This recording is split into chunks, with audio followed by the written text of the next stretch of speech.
Hi everyone, just thought I'd share something with what I've been noticing from the past few expansions of Netrunner. If you notice the latest Breakaway data pack, there are a couple of cards, narrow head cards, that apply to prepaid kit, and it makes you think, why are they printing such narrow head cards? Cards like Plot, that shut down entire archetypes, but don't really do much outside of that. Unlike infiltration, a very prime example of how you can get utility in the expose as well as have some use, should you not need to expose cards. In contrast, these narrow hit cards only specifically hit on a certain archetype very well, like completely shutting down prepaid kit, whilst at the same time doing almost nothing for traditional criminal. So what's up with this? Is this healthy for the game? Some people have argued that such cards are horrible because um, no one will play them. And even if they're played, it just completely messes up this one person.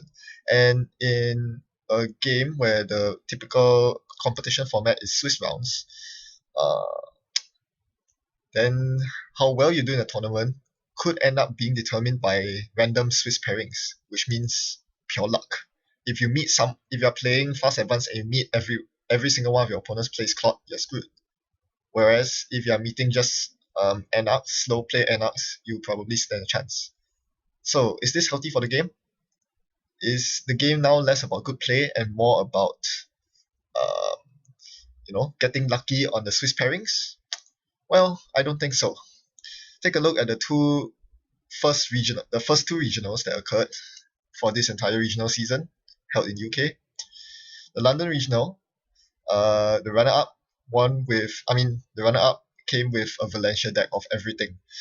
It's a very, very off the ball deck and makes use of the adjusted chronotype and wild side card draw engine that was just introduced in the previous data pack, along with some very key cards like One Turn Destruction, which really disrupted the Flatline Wayland players, as well as SMC for early pressure. Moving on to Manchester Regionals, which was held just a couple of days ago.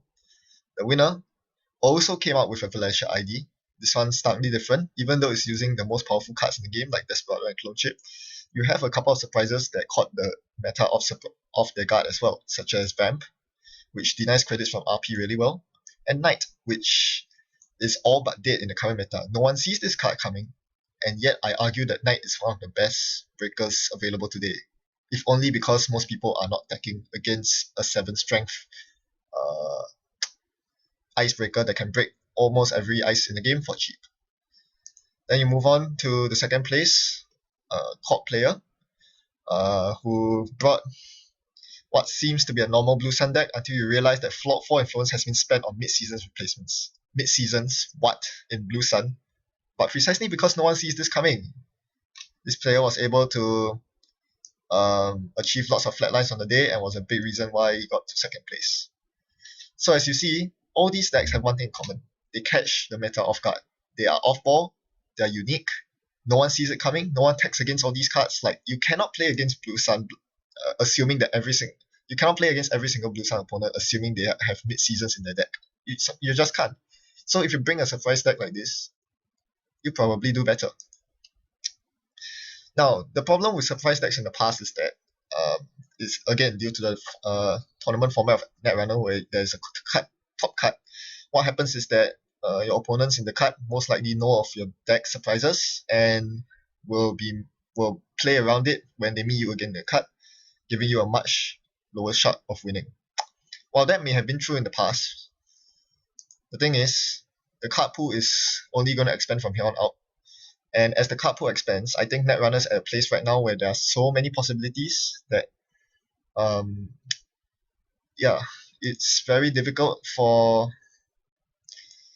people to be able to prepare for what you have up your sleeves, especially with so many possible combinations out there in the field.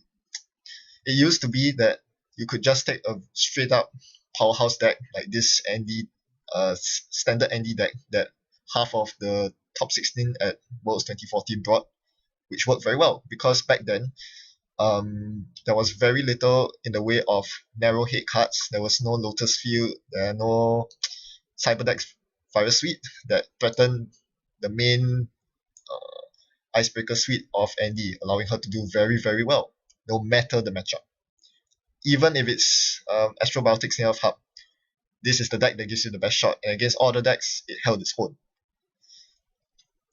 Whereas nowadays, you can't do this anymore because you have to worry about that one person who is packing that Lotus Field, that one person who will rest Cyberdeck's Fire Suite to wipe out your entire rig because you encounter an archer thinking that you can suck it down with data suckers.